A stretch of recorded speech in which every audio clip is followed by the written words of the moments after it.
Okay जी, good evening everyone. और अंदाज़ा मुझे ये हुआ कि ब्लैक होल पे कोई भी टॉपिक अनाउंस कर दो, कोई इशू नहीं है, ठीक है। लोग भी आ ही जाएंगे और आप भी बोल ही लेंगे। टाइटल है happily single, so let's first talk about happy. What is happiness to us? क्योंकि आते ही जब मैंने ये देखा लिखा हुआ और फिगर्स बने हुए, तो वहीं से ये चीज़ डेवलप होना शुरू होगी कि इससे पहले हम इस चीज़ को अपने अपने तय, ज़रूरी नहीं है कि मैं आपकी बात मानूँ या आप मेरी बात मानें, लेकिन हम अपने अपने तय ये तय कर लें पहले कि what do we mean by being happy. So anybody who wants to begin, आपके ख्याल में हैप्पीनेस क्या है और व्हेन आर यू हैप्पी? जी। Assalamu alaikum. This is Ishan, and for me, happiness is being satisfied. Okay. Anyone else? What's happiness to you? जी. Good evening, everyone. This is Daniel. Happiness for me is to when you achieve your goals, then you can be happy forever. Like you are consistently achieving your goals, you will be happier. Very good. The name is Daniel Khurshid. Happiness could be doing something that you are passionate about. Okay. Nice. Very good. Okay जी, मेरा नाम अफशा हुमा है, ठीक है। अगर आपने मुझे नहीं भी बताया तो अपने तय ही फैसला कर लेंगे आपके लिए हैप्पीनेस क्या है। मेरा नाम अफशा हुमा है और मैं अल्लामा इकबाल ओपन यूनिवर्सिटी में एक डिपार्टमेंट को ओवरसी कर रही हूँ, educational planning, policy studies and leadership. I am happily single as per my narrative, और इसलिए पिछले कुछ 18-20 सालों में ये नैरेटिव मेरा डेवलप होता चला गया। My age exactly right now is 47, ठीक है। तो 18-20 साल सिर्फ मैंने पीछे किया, बाकी की ज़िंदगी बिल्कुल जैसे पाकिस्तान में एक middle class conservative religious family की फ़ीमेल की गुज़रती है, वैसे ही मेरी भी गुजरी थी। तो उसके बाद आहिस्ता आहिस्ता चीज़ें इमर्ज होती हैं और डेवलप होती हैं, and then I groom myself. My parents groomed me to a certain age and to a certain personality, and then I groom myself. और आज मैं यहाँ खड़े होकर कहती हूँ कि yes, this is me, happily single. सबसे पहले हम ये तय करते हैं कि happily single को मैं in contrast of being married देख रही हूँ। सबसे पहले तो बीइंग मैरिड क्या है और मैरिज की हिस्ट्री क्या है। अगर एक इंटरेस्टिंग सी बुक इस पे पढ़नी हो तो ये जो सबसे पहले स्टीफन कुंस हैं, इनकी बुक का टाइटल गिवन है, इसको पढ़ डालिए, आपको मज़ा आएगा। इस्लामिक पर्सपेक्टिव में नहीं है लेकिन वर्ल्ड पर्सपेक्टिव में है कि मैरिज की हिस्ट्री क्या है और शादियाँ कैसे होनी शुरू हुई। तो you established peaceful relationships, trading relationships, mutual obligations with others by marrying them. तो ये बड़ा मज़े का फिनोमिना है जिस तरह से कूंट्स इसको लेके चलता है कि ह्यूमन सिविलाइजेशंस में किन किन बुनियाद के ऊपर बॉन्डिंग बननी शुरू हुई और उसको मैरिज का नाम दिया गया, to get into this relationship. और ये ब्रिटानिका कहता है कि marriage is a legally and socially sanctioned union usually between a man and women that is regulated by laws, rules, customs, beliefs and attitudes that prescribe the rights and duties of the partner and accords status to their offsprings if any. तो ये मुझे एक बड़ी अच्छी wholesome सी, complete सी, आज के scenario में, बहुत ज़्यादा हिस्ट्री में नहीं जाते, आज के सिनेरियो में लगा कि हाँ, this is how usually we perceive marriage.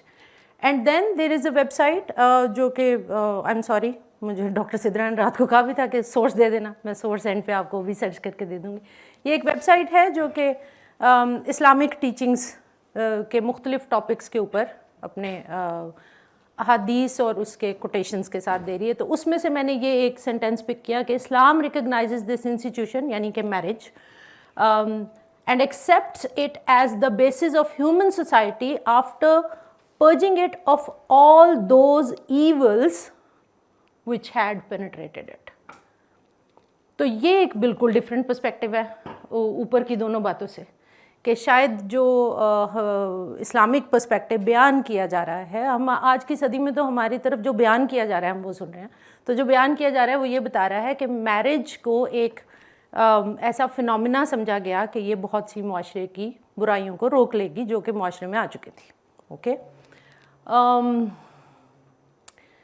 फिर मुझे नेक्स्ट जो इम्पॉर्टेंट क्वेश्चन है that is what marriage is in different cultures और टाइम्स और space. Then is marriage a free choice? ये मेरे लिए एक बहुत बड़ा क्वेश्चन मार्क रहा since my early age as well, कि क्या लोग अपनी मर्ज़ी से शादी करते हैं और कितने लोग अपनी मर्ज़ी से शादी करते हैं, और क्या ये एक फ्री चॉइस है?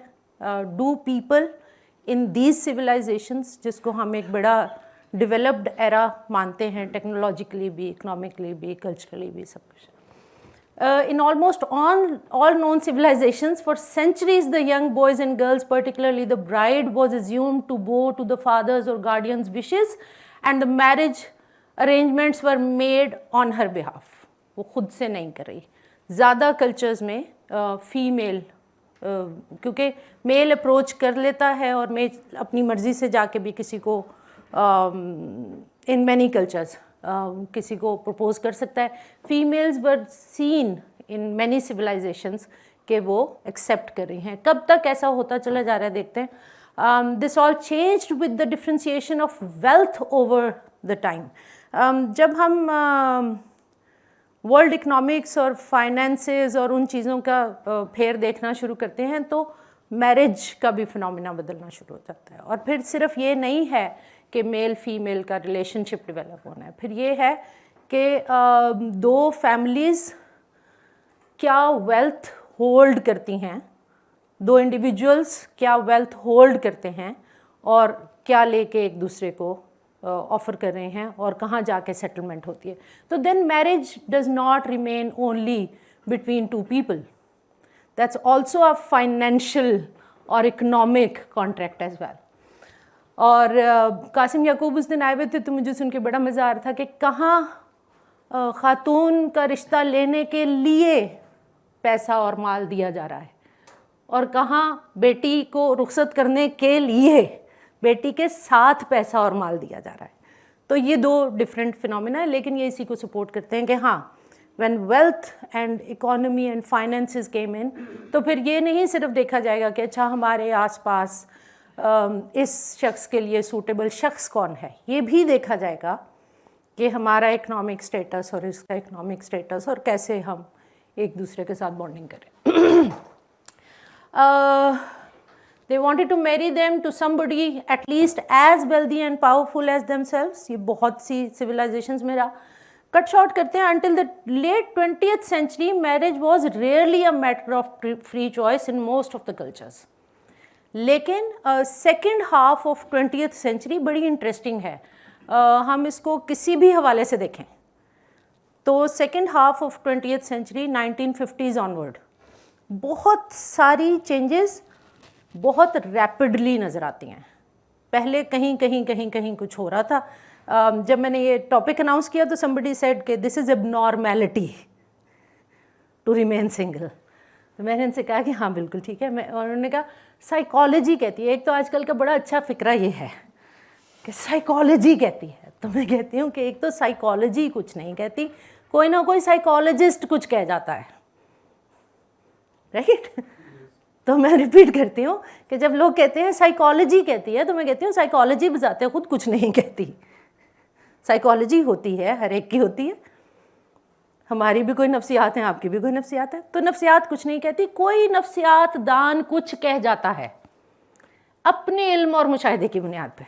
तो कोट किया कीजिए कि किसने कहा, कौन से कल्चर में कहा। और ये जो लफ्ज़ एबनॉर्मैलिटी है, anyone wants to unpack what is abnormal? किसको कहते हैं हम? Anything that doesn't fit the normal pattern. Okay, fine. Thank you. Anyone else? Deviant behaviors Okay. or please. या जो established norms हैं, so called establishment, जो established norms हैं, Okay, ठीक है, वो उनसे अगर हटकर कोई behave करता है तो ठीक है। that's abnormal. ठीक है, ठीक है। Would you agree if I say कि हमने नॉर्मेलिटी और एबनॉर्मेलिटी को नंबर्स से जोड़ रखा है? ज़्यादा लोग क्या कर रहे हैं, तो क्योंकि ज़्यादा लोग कर रहे हैं इसलिए नॉर्मल है, राइट? तो हम डेविएंट बिहेवियर भी उसको कहते हैं जो ज़्यादा लोग नहीं कर रहे, जो कम लोग कर रहे हैं। तो साइकोलॉजी में ये मसला रहा, साइकोलॉजी की रिसर्च में ये रहा कि जो डिफरेंट है किसी भी हवाले से वो नॉर्मल नहीं है, वो एबनॉर्मल है। तो ऐसा ऐसा उसके ऊपर बड़ी क्रिटिक है। अगर again if you go back to the research and literature of psychology beyond 1950s, तो इस पर क्रिटिक है कि ये लफ्ज़ एबनॉर्मेलिटी से आपकी क्या मुराद है। कम लोग कर रहे थे, वक्त के साथ साथ कुछ अवामिल ऐसे हैं जो बहुत ज़्यादा लोगों ने करने शुरू कर दिया, तो फिर हमने कहा ये नॉर्मल है। जब तक वो ज़्यादा लोग नहीं कर रहे थे, कम लोग कर रहे थे, तो हमें लग रहा था ये एबनॉर्मल है। तो अभी भी यही होगा कि मुख्तलिफ सोसाइटीज़ में जब तक वो अमल, जब तक वो बिहेवियर कम लोग कर रहे होंगे तो लगेगा कि ये एबनॉर्मल है। तो हमारे यहाँ शायद क्योंकि अभी तक इस तरह के नैरेटिव या इस तरह के बिहेवियर या इस तरह का एक्सप्लिसिट एटीट्यूड कॉमन नहीं है। मैं नॉर्मल नहीं कहती, मैं कहती हूँ कॉमन नहीं है। और क्योंकि ये कॉमन नहीं है, कहीं कहीं नज़र आ रहा है, तो अभी हमें एबनॉर्मल लग रहा है, but that actually not is abnormal anymore. So मैं वापस चली गई। ओके, अब यहाँ रुकते हैं। ये 4 चीज़ें तो मैंने लिखी हैं और मैं आपसे सुनना चाहूँगी बाकी की कि जी वाई पीपल गेट मैरिड। आज के दौर की बात करते हैं, अब हम यहाँ पहुँच चुके हैं। वाई पीपल गेट मैरिड, कुछ कल्चर्स में अभी इसको बाकायदा एक रिलीजियस ऑब्लिगेशन समझ के किया जाता है। मैं इंडोनेशिया गई हुई थी पिछले महीने, मेरे साथ मेरे यूनिवर्सिटी के कुछ कोलीग्स गए हुए थे। ऑल ऑफ देम नो मैं सिंगल हूँ, राइट? मेरी ही गाड़ी के पिछली सीट पे बैठे, मतलब मेरी गाड़ी नहीं थी, ज़ाहिर है गाड़ी किसी और की थी, लेकिन जिस गाड़ी में मैं थी उसी की पिछली सीट पे बैठ के वो फरमा रहे थे कि जो शादी नहीं करता वो मुआशरे का भी गुनाहगार है। आपके सामने? हाँ जी, नहीं मेरे पीछे।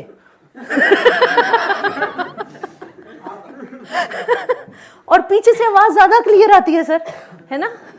तो, और सीधी दिमाग में लगती है जाके क्या कहा किसी ने। तो आई वॉज थिंकिंग कि अच्छा, द इशू इज कि हमने इसको एक गुनाह और सवाब जो है ना, that is exactly religious obligation, क्योंकि हमने गुनाह सवाब बना लिया। My mother was sick, she was bedridden, and an aunty came and she said इसकी शादी नहीं की, my mother is bedridden, paralysed, मैं उनकी खिदमत कर रही हूँ। मैं इस चीज़ में बड़ा प्राइड लेती हूँ आज भी कि जो 18 महीने वो बेड पे थी, मैंने बड़े ही प्यार से रखा, मैंने भी रखा, मेरी भाभी ने भी रखा, और बड़े ही प्यार से, बड़े चाव से, बड़े लाड से रखा उनको। हम इस चीज़ में बड़ा प्राइड लेते हैं। तो लोग आते हैं और फरमाते हैं कि आपको पता है हर महीने आपका गुनाह बढ़ रहा है, हर महीने जितना अरसा आपकी बेटी कुंवारी है आपका गुनाह बढ़ रहा है। ये नैरेटिव है। इसको रिलीजियस ऑब्लिगेशन बना के इतना बड़ा हवा खड़ा कर दिया गया है कि अगर कोई सिंगल है और खुदा न खास्ता फीमेल है ठीक है, तो फिर तो आप बस जहन्नुम के दरवाजे पे पहुंचे खड़े, right? Okay, then family and peer pressure.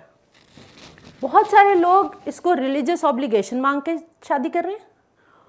बहुत सारे लोग ना सिर्फ शादी कर रहे हैं, रिलेशनशिप इसलिए बना रहे हैं कि वरना मेरे दोस्त क्या कहेंगे, आई am not even in a relationship, मेरी तो मार्केट वैल्यू ही खराब होगी। तुम तो बड़े अजीम आदमी हो, तुम कहते हो मैंने आज तक कोई रिलेशनशिप ही नहीं। तो पीयर प्रेशर है। अभी जब हम यूनिवर्सिटी स्टूडेंट्स के साथ इंटरेक्ट करते हैं तो बाकायदा इस प्रेशर का इजहार करते हैं कि मुझसे किसी, मेल कहता है मुझसे किसी फीमेल की दोस्ती नहीं है, फीमेल कहती है मेल की दोस्ती नहीं है, और मैं बड़ी परेशान हूँ या मैं बड़ा परेशान हूँ कि मैं रिलेशनशिप में क्यों नहीं हूँ। ठीक है, and this is increasing their stress level. Okay, then legal status of relationship. जो रिलेशनशिप में हैं उनको शादी इसलिए करना है कि वरना उस रिलेशनशिप का कोई लीगल स्टेटस नहीं है. उनके लिए चैलेंज ये है कि in most of the societies relationship तब माना जाएगा नॉर्मल, राइट, जब एक लीगल बॉन्डिंग होगी. ओके फाइन, मैं किसी की गाड़ी नहीं चला सकती जब तक मेरे पास मतलब अथॉरिटी नहीं है कि गाड़ी चला लो, तो बात तो ठीक है. Okay, to further develop their family and race. एक ऑब्जेक्टिव ये भी हो सकता है कि वो पूरे इरादे से शादी कर रहे हैं कि now I want to get married and have a family, और मैं अपनी फैमिली को आगे बढ़ाना चाहता हूँ. इसके अलावा और हमारे पास क्या क्या रीजंस हैं, कंसिडरिंग, क्योंकि ऑटो एथनोग्राफी है तो पाकिस्तान, कंसिडरिंग पाकिस्तान, और क्या रीजंस हैं टू गेट मैरिड. एनीवन? जी पहले तो आई फील के जो टाइटल है जी, it should be why people get married off, अच्छा ओके, ठीक है, rather than why people ठीक है, get married, ठीक है, why people get married off. Okay. तो उसके अलावा आई थिंक क्या reasons हैं? इन सर्टेन सिचुएशंस, मिस्टर आज मैं पढ़ रहा था सोशल मीडिया पर कि 5 हिंदू लड़कियां जो हैं जी, वो they were kidnapped and converted and married off. ठीक है जी. तो इन सर्टेन सिचुएशंस जो है वो रियल वाकई प्रेशर होता है पेरेंट्स पर when you are threatened with from religious perspective, from so security जो है in that situation, Right. not in urban great, situation, great, great. because every woman or girl is not a professor, doctor. बिल्कुल ठीक है, बिल्कुल ठीक है, बिल्कुल तो ठीक उस सिचुएशन में भी मेरा ख्याल है थोड़ा बहुत होता है. है. Very true. पाकिस्तान ही के कल्चर को अगर हम देखें पीछे, Especially minorities. श्योर, पाकिस्तानी के कल्चर में अगर हम देखें तो आज भी माँ बाप, ये तो उन्होंने बताया कि अगर बाय फोर्स की जा रही है तो अलग बात है, आज भी माँ बाप अपनी बच्चियों की शादी इसलिए कर रहे हैं कि उनको सेफ करना है, उनको एक सिक्योरिटी प्रोवाइड करनी है, इसलिए शादी की जा रही है. तो क्वेश्चन है क्यों शादी जी? कि हमने अपनी परपेचुएशन करना है. उस वक्त में परपेचुएशन के ये आइडियाज़ हैं जब ना मेडिकल साइंस ना हेल्थ इस कदर रिलायबल थी कि जी आपको खदशा था कि आपकी रेस ख़त्म ना हो जाए, तो आप ज़्यादा से ज़्यादा ऑफस्प्रिंग करना है. तो you have to be like animals, ठीक है, कि आपने शादी करना है, रेस बढ़ाना है. दूसरा ये जो चीज़ की ना नॉर्मेलिटी को ही तो हमने चैलेंज किया ना कि ब्लैक होल पे बैठ के हमने जुमा ही पढ़ना है, तो फिर क्या फ़ायदा. सो एक तो ये है कि जी जब हम कहते हैं they are giving security to their girl child with marrying off, that institution जो एक्सप्रेशन है ना मैरिंग ऑफ से, अभी देखिए कितनी कॉन्डिसेंडिंग सी है. आपने पहले उसे एक फर्द ही नहीं समझा ठीक, कि शी और they can be individuals who can learn in such a way that they could get skills to be an earning hand. ठीक है. अब आप जब यही ख्याल आते हैं ना सिक्योरिटी के अंदर, I am not a child to understand that कि जी फाइनेंशियल है और जो अटैचमेंट फिजिकल भी हो सकती है, जी जी फिजिकल वो सेफ्टी भी हो सकती जी वही है ना. जब हमने हमारे आइडिया ऑफ जस्टिस ये है कि हमने उसे कहा कि शी इज डिपेंडेंट. है. ठीक है, आपने डिपेंडेंट, वही एक जो डोमिनेंट नॉर्मेलिटी डिफाइन करने वाले हैं वो उसे एक साइड पे रख रहे हैं. सो ये तो वहाँ पे पड़ी ये चीज़, जब आप उसे इंडिविजुअल मानेंगे तो इंडिविजुअल के तौर पे ऐसे इंसान मानेंगे, सिर्फ ये नहीं समझेंगे कि ये मौलाना मदूदी साहब ने फरमा दिया था कि ये फैमिली चलनी ही तब है जब उन्होंने पर्दा करना है और सिक्योरिटी मांगनी है शादी की. अच्छा, बंदा शादी क्यों कर रहा है? बंदा शादी मैंने कल परसों किसी जगह कमिट किया कि मैं ना पर्सनल नैरेटिव सेल नहीं करूंगा कहीं पे भी. So it's going to into abstractions. बंदे भी प्रेशर में करते हैं. ओके, एवरेज जो पर्सन है, जो जितने, अब ज़ाहिर है ना कि आप अपनी ऑब्जर्वेशंस में देखते हैं, जितने आप लोगों से आपने पूछा हुआ होता है, डीप इंटरव्यूज किए, एक विदाउट टेलिंग देम कि जी आप कोई रिसर्च में हैं या वो भी प्रेशर में है. उसमें भी दोबारा से मैं कहूँगा इनके अलावा कोई और रीजन? चंद एक केसेस आए जहाँ पे उसे भी वही प्रेशर होता है ठीक। कि आपकी मेल ठीक है। डेफिनेशन जो है ना वो जब भी होनी है, यू वुड बी टेस्टेड। और जो हमारे वो गटर किस्म के नैरेटिव है ना ठीक है। कि आफ्टर वो गेटिंग मैरिड क्यों नहीं हो रहा, इवन मैरिज हो जाए बच्चे क्यों नहीं हो रहे, वो इतना हाँ, इस औरत ठीक। को भी ताना मिलता है, मर्द को भी। अच्छा अल्लाह वो ठीक। विलफुली भी डिले भी कर रहे हो ना, तो इतना प्रेशर है कि जी ये जी नॉर्मेलिटी दोबारा चैलेंज हुई अच्छा, पड़ी है। कोई मर्द या कोई खातून इस कमरे में, या कोई मर्द खातून के बारे में या खातून मर्द के बारे में नैरेटिव देना चाहे, कोई खुशी से जब शादी करता है तो क्यों करता है? अपनी खुशी से, अपने रजामंदी से जब शादी करता है तो क्यों करता है? रीज़न क्या होता है? जब किसी को कोई अच्छा लगता है। Thank you. वही मैंने कहा किसी को मोहब्बत ही नहीं हो रही। अच्छा मसला मोहब्बत होती है और बिल्कुल होती है, लेकिन लड़कियों के साथ अब खैर काफ़ी टाइम चेंज हो गया है, लेकिन पहले तो लड़कियों की इतनी जल्दी शादी कर देते थे, उनको पता ही नहीं होता था मोहब्बत है क्या, तो वो इतनी जल्दी शादी उनको बाद में पता चलता। अच्छा ये भी कोई फेज होता है, वो इतनी जल्दी दे वर मैरिड, ठीक है, पेरेंट्स के जो ठीक है। पूरा एक सिनेरियो, आउटलायर्स हर जगह होते हैं। ठीक, थैंक तो यू। ये है, और ये ट्रू, ये जो सारी बातें हैं ये मेल्स फीमेल्स दोनों के लिए दोनों ट्रू के, है। ठीक है। और आजकल सिर्फ लड़कियां हैप्पीली सिंगल नहीं है, लड़के भी हाँ, हैप्पीली सिंगल है। इसीलिए इतने मर्द बैठे हुए हैं। लड़कियां रोशन तो आई मिसाल नहीं। मेरा बेटा है, लड़की तो आई कोई, मुझे वो एक बैठी है, वो एक सोशल प्रेशर इतना ज्यादा है, फैमिली और peer pressure, social pressure, wherever I go first question मुझसे होता है बेटे की शादी कब कर रही हो? मैं जी नहीं कर रही हूँ, नहीं मानता। ओके जी, thank you. Is marriage a free choice? तो ये मैं वापस चली गई शायद। हाँ, अच्छा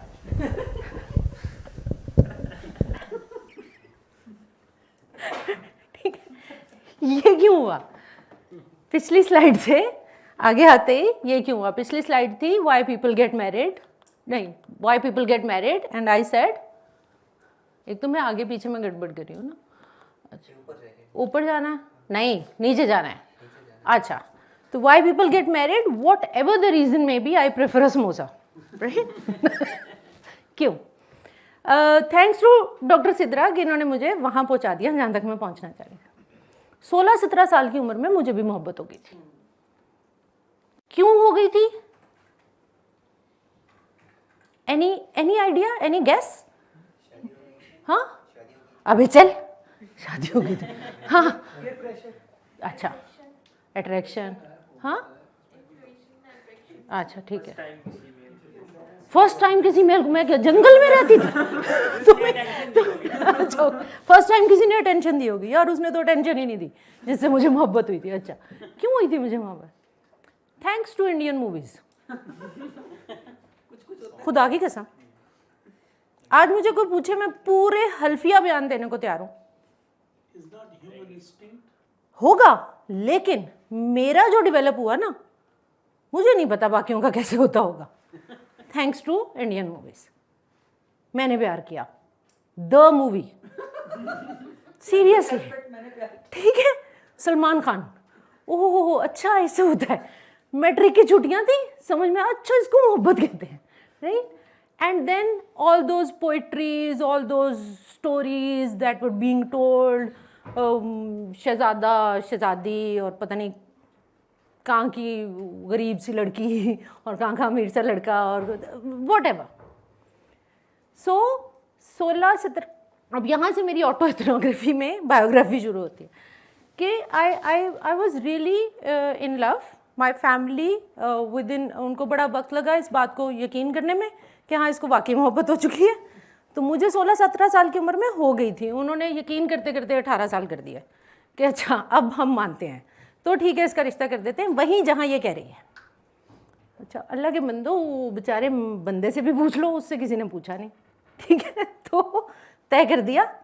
और 2-1 साल के बाद उस शख्स ने कहा कि मुझे तो नहीं हुई मोहब्बत, तुम्हें हुई होगी, मुझे क्यों बांध दिया गया तुम्हारे साथ। अब ये बिल्कुल एक नॉर्मल सीन चल रहा है, teen age 20, by the age of 21 I am having a breakup and going into a depression, ठीक है, सिवियर डिप्रेशन। मेरी फैमिली को मुझे वापस रिकलेक्ट करने में, वापस लेके आने में कोई साल लगा। कि इसको वापस इकट्ठा करो और इसको वापस ज़िंदगी की तरफ लेके आओ और इसको चलाओ। जब वापस आ गई, समोसे खाते खाते, लाहौरी समोसे, राइट, गॉर्डन कॉलेज रोड के, और रोज़ शाम को मेरी अम्मा पूछती थी क्या चाहिए, और मैं कहती थी मुझे लाहौरी समोसे चाहिए। जब आप डिप्रेशन में होते हैं आपको बाकायदा क्रेविंग होती है मुख्तलिफ चीज़ों की, राइट। किसी को क्रेविंग होती है सिगरेट की, किसी को क्रेविंग होती होगी ड्रिंक की, मुझे समोसे की क्रेविंग होती थी बाकायदा। मैं कहती मुझे खाना है, समोसा खाना है। एंड देन आई रियलाइज्ड कि ये एपिसोड क्या था, ये 4-5 साल का पूरा एपिसोड क्या था। What happens with an individual, क्या होता है आपके साथ कि आपको कोई बहुत अच्छा लगता है, क्या होता है आपके साथ कि आप शादी पे आमादा हो जाते हैं, क्या होता है आप एज एन इंडिविजुअल, अब मैं सोशल बात नहीं कर रही, and you get into a very strong feeling कि बस मुझे इस शख्स के साथ रहना है, and you are ready to give anything away for that one person. ठीक है, गोइंग थ्रू दैट, उसके बाद हुआ ये कि मैंने खुद से और मेरी फैमिली ने मुझे सपोर्ट किया। मैंने कहा जी मैं अभी आगे पढ़ूंगी, अभी इस चीज़ के ऊपर हम दोबारा कोई बातचीत नहीं कर रहे। सो आई स्टार्टेड स्टडिंग, और क्या पढ़ना शुरू कर दिया, अप्लाइड साइकोलॉजी। ठीक है, सोने पे सुहागा। तो मुझे मज़ीद कुछ क्लैरिटी आनी शुरू हुई कि human being a physical being and a psychological being एक कॉम्बो है, और मुख्तलिफ तरह की चीज़ें हमें कैसे इफ़ेक्ट कर रही होती हैं, और हमारी बॉडी एंड माइंड कैसे रिस्पॉन्ड कर रहा होता है। और जब इतने सारे लोग एक जैसी बात करते हैं और आपके आसपास के तमाम कॉमन नैरेटिव्स उसको सपोर्ट करते हैं, तो आप भी मेंटली ये मानना शुरू कर देते हैं कि यही हकीकत है और यही होना चाहिए। तो देन आई डिसाइडेड कि अच्छा इससे ऑपोजिट जाके भी देखते हैं, why people don't get married. 3 चीज़ें मैंने यहाँ लिखी हैं, इसमें इजाफा कीजिए। Why people don't get married, पहली चीज़ जो अभी तक की मेरी एनालिसिस बताती है वो है people don't want to forgo their freedom. And the word liberty से ज़्यादा मुझे फ्रीडम अपील किया। That's freedom, freedom of choice, freedom of behaviour, action, whatever, freedom of thought, freedom of expression. Then this century, why people don't want to get married, this part of time, many of them are career oriented. They simply don't want to get married, and I use the word simply. No more reason required. Pakistan में issue ये है कि मैं अपने बच्चे के फ़ैसले में उसके साथ खड़ा हूँगा या हूँगी। किस फ़ैसले में? जिससे वो शादी करना चाहे। ओ हेलो, फ़ैसला ये भी हो सकता है कि वो शादी ना करना चाहे। तो ये अभी तक हमारे यहाँ इसको, और मुझे भी ये समझाने में बहुत से साल लगे कि I am developed into a career woman. मुझे इसलिए 1998 में भी शादी नहीं करनी थी, 2000 में भी नहीं करनी थी, 2004 में भी नहीं करनी थी, 6 में भी नहीं करनी थी। हर साल 2 साल में ये साइकिल चल रहा था और प्रेशर बिल्ड हो रहा था। अभी नहीं करोगी तो कब करूँगी? मैं कहा पता नहीं। तो अभी क्यों नहीं करोगी? अभी मैं बड़ा ज़रूरी काम कर रही हूँ भाई। इस चीज़ को अभी तक मानने को ना लड़कों के लिए ना लड़कियों के लिए हम मानने को तैयार नहीं हैं कि कोई लाइन के इस तरफ भी खड़ा हुआ हो सकता है कि वो अपने प्रोफेशन से, अपने काम से इतना डीपली जुड़ा हुआ है कि वो कह सकता है कि I am in a relationship with my career, everything else holds on, मुझे अभी नहीं करनी। Then finding the right person, no issue with that.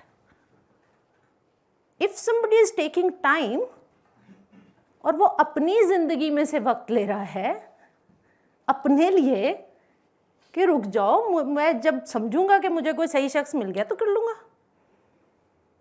इसको भी अभी तक हम एक्सेप्ट करने को तैयार नहीं हैं। बहुत सी सिविलाइजेशंस, बहुत से कल्चर्स इन दोनों चीज़ों को एक्सेप्ट कर बैठे। Anything else, why people don't get married? जी, और कोई रीज़न? दाइम मलिक नाम है मेरा, और मेरा ये पॉइंट है कि यहाँ पे जो आपने डिस्कशन की उसमें कैरियर के बारे में बात की आपने। बहुत सारी शादियाँ ऐसे भी नहीं हो पाती कि जिस वक्त हमें कोई अच्छा लग रहा होता है उस वक्त हम किसी ऐसी पोजीशन में नहीं होते, फाइनेंशियल सेटअप हमारा इस तरह से स्ट्रांग नहीं होता कि हम उसे अचीव कर सकें। एक चीज़। दूसरी चीज़, लेट्स सपोज हमें कोई अच्छा लगता है या किसी को हम अच्छे लगते हैं, तो उसमें ये होता है कि ज़रूरी नहीं होता कि जिस वक्त हम चाह रहे हैं वो तमाम सिनेरियो हमारे अकॉर्डिंगली चल रहा हो। मेरे सीन में जो हुआ वो यही है कि मैं अपने आप को वहीं पे खड़ा रखा हुआ, मैंने आज से तकरीबन कोई 8 साल पहले अपने मास्टर्स के दौर में, अब उसमें ये हुआ कि आज मेरी फैमिली मुझे बहुत ज़्यादा प्रेशराइज़ करती है कि शादी करो, लेकिन मैं नहीं कर पा रहा। वजह यह है कि मैं उसी नुक्ते पे मरकूज़ हूँ अभी तक कि जहाँ आज से मैं 8 साल पहले था।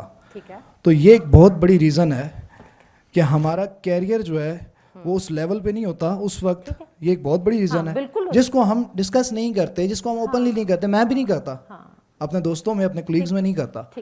तो ये भी एक बहुत बड़ी, क्योंकि मैं ऑटो एथनोग्राफी कर रही थी। Thank you so much, very rightly pointed out.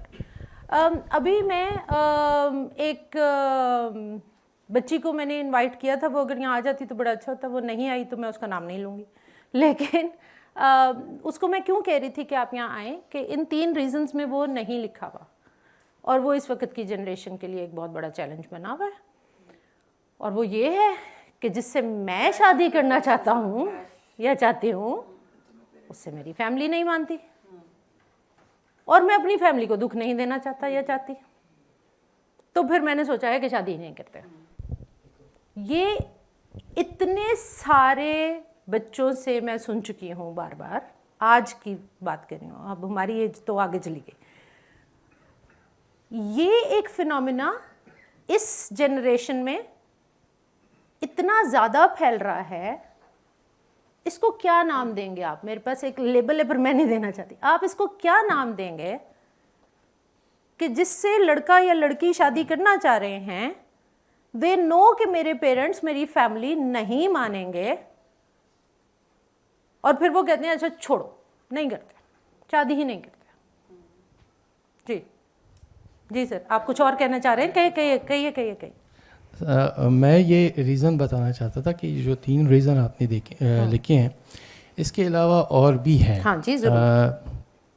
Cultural एक बड़ा ही हमारे इलाकों में बहुत सारा एक सिस्टम है।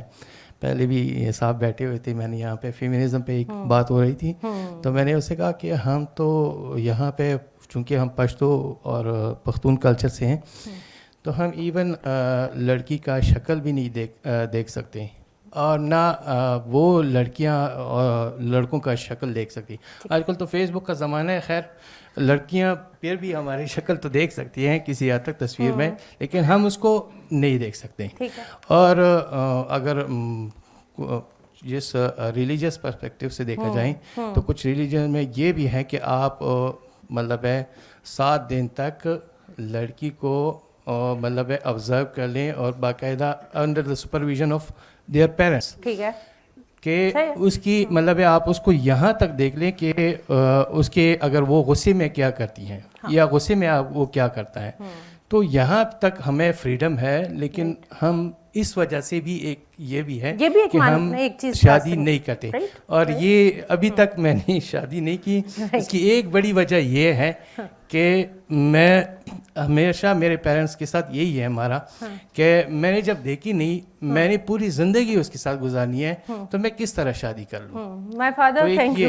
अच्छा, थोड़ा सा माहौल को लाइटर करते हैं। मेरे वालिद साहब को, हाँ ये आपको दे रहे हैं, मैं सिर्फ एक छोटी सी स्टोरी सुना देती हूँ।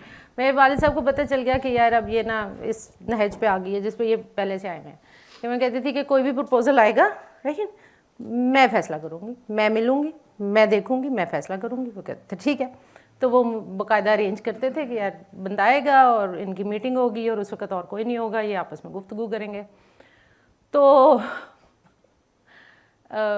बकौल मेरी फ्रेंड्स के 10 से 15 मिनट लगते हैं अफशाउमा को, ठीक है। एक दफ़ा कोई 45 मिनट्स की टॉक हो गई बंदे के साथ ना, प्रोस्पेक्टिव प्रपोजल के साथ। तो कोई 45 मिनट्स तक गुफ्तगू जारी रही। जब मैं बाहर आई तो उन्होंने कहा कि आज क्या हुआ, 45 मिनट्स लगे तुम्हें फैसला करने में। मैंने कहा यार वो अपनी पिछली 2 शादियों की कहानी सुना रहा था तो मुझे लग रहा था कि उसको कैथारसिस की ज़रूरत है, तो मैं इसको कर लेने देती हूँ। लेकिन ये तो सिर्फ एक लाइटर मोड में बात है, लेकिन ये बात इनकी बड़ी ही इंपॉर्टेंट है। एक अननोन बंदे से एक एजुकेटेड, जानता हुआ, कॉग्निशन डेवलप हुई हुई इंसान कैसे कन्विंस होगा कि हाँ मैं बिल्कुल एक अननोन शख्स जिसको मैंने ना देखा है, ना समझा है, ना जाना है, ना बात की है, मैं उसके साथ ज़िंदगी गुजारने का फैसला जी। एक पॉइंट ये भी है कि जैसे सेंट्रल सिंध में होता है, मेरे कुछ सिंधी फ्रेंड्स हैं, कोई बड़ा जागीरदार है तो उसकी एक बेटी है, बेटा कोई नहीं है, तो अब उसके जो चचा और ताया हैं उनकी एक ये एफर्ट होती है कि इसकी ना शादी यानी हमारे किसी बच्चे के साथ हो जाए। तो फिर होता ये है कि वो उसके काबिल नहीं होता, तो एट दी एंड वो उसको कहते हैं कि जी आप, हम क्योंकि इस कास्ट के हैं, हमारा ये कबीला है, ये ख़ानदान है, हम बाहर शादी नहीं कर सकते, तो आपकी कुरान से शादी कर देते हैं। इस तरह की जो चीज़ें हैं, ये भी एक चीज़ आ रही है। बिल्कुल जैसे सर ने कहा था कि प्रॉपर्टी बचाने के लिए शादी बाय फोर्स कर दी जाती है, इसी तरह शादी बाय फोर्स नहीं की जाती है। जी। ऐसी सूरत हाल में कि इसकी अगर इसको दे दिया, इसकी शादी कर दी, तो जायदाद ख़ानदान से बाहर चली जाएगी और हमें तो नहीं देनी। आज के दौर में एक और डायलेमा भी जो भी नज़र आना शुरू हो गया है वो ये है कि एक पॉइंट और जी श्योर। दूसरा पॉइंट ये है, जो मैं लाहौर से हूँ तो वहाँ पे ये हुआ कि जिस तरह अभी भाई ने बात की कि एक बच्चा वो बहुत एजुकेटेड है, ठीक है, और वो अब चाहता है कि मैं अपनी पार्टनर को पहले मिल लूँ, लेकिन फैमिली प्रेशर और कल्चर की वजह से उसे मिलने नहीं दे रहे, उसको एक तस्वीर दिखा दी है, ठीक है, अब वो पता नहीं कितने फ़िल्टर वाली है या जैसी भी सॉरी तो अब वो उसको भी दिखाना चाहिए, दोनों साइड वो मिल लेते तो अच्छा होता। तो एट दी एंड वो रिबेल करके भाग गया घर से, ठीक है, और उसने शादी नहीं की। तो उसकी फिर मदर कॉल करके कह रही है कि अब मैं आपकी मीटिंग करवा देती हूँ, आप घर आ जाओ, तो वो नहीं आ रहा, वो कह रहा नहीं। सही। अच्छा जी, नहीं, I don't again prefer samosa. Single status अगर हम फौरी तौर पे सोचें तो अभी तक हमने जो एक्सप्लोर किया है वो है अनमैरिड, लेकिन सिंगल स्टेटस और भी हैं। सिंगल स्टेटस डिवोर्स्ड भी है, सिंगल स्टेटस विडोड भी है।